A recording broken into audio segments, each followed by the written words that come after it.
Isang mapagpalang araw sa inyong lahat, mga kaibigan.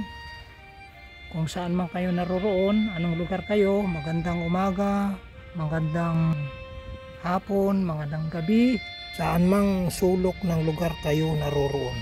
Nandito po ako ngayon sa California. Ito po yung tinitirahan namin ni Mrs. dito sa Bakersfield, California.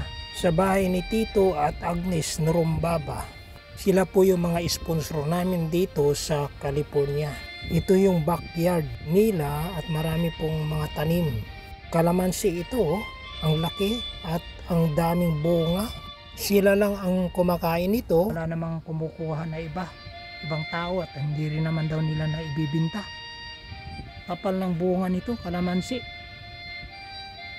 Itong tanim nila na avocado, mayroon rin. Meron silang dalawang anak. Yung babae, panganay, ay nagtatrabaho doon sa Switzerland, si Hannah. At yun namang lalaki ay si John.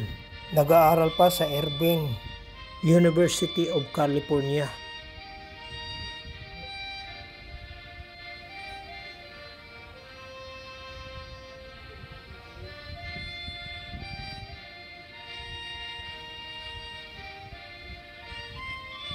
Ito naman ay yung orange na tanim nila. Nagsisimula ng namumunga. Meron silang preserve na mga bunga nito sa refrigerator at natikman pa nga namin ito. Ang sarap eh. Ang Bakersfield ay isa sa mga hub ng agricultural farms product. Ang panahon maaraw, hindi kagaya nung dumating kami dito March 1 hanggang kahapon makulimlim. Umaambon-ambon pa. Sabi nila dito sa lugar na ito hindi naman daw nag-i-snow. Pero malamig, doble pa nga na jacket suot ko. Meron pang warmer na damit sa loob. At dyan sa loob ng bahay, nakasentralize ang heater. Ito yung bahay nila, parang maliit tingnan, ngunit doon sa loob napakalawak. 4 na kwarto doon sa taas, 2 sala dito sa baba, at mayroon pang guest room. Marami ring CR. At pupunta tayo doon sa labas.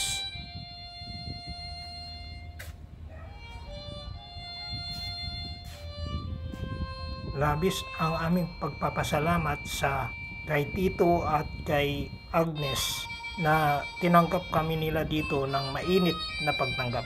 Pinatiran nila kami dito ng libre at komportable.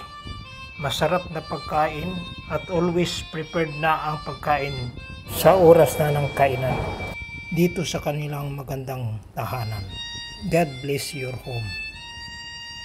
Kung nakikita nyo yung nasa kabila na atip, mayroon yung solar panel nakalagay.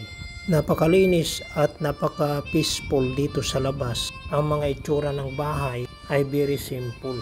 Yung mga punong kahoy dito sa streets ay walang mga dahon dahil nga taglamig. American style ang mga itsura ng bahay.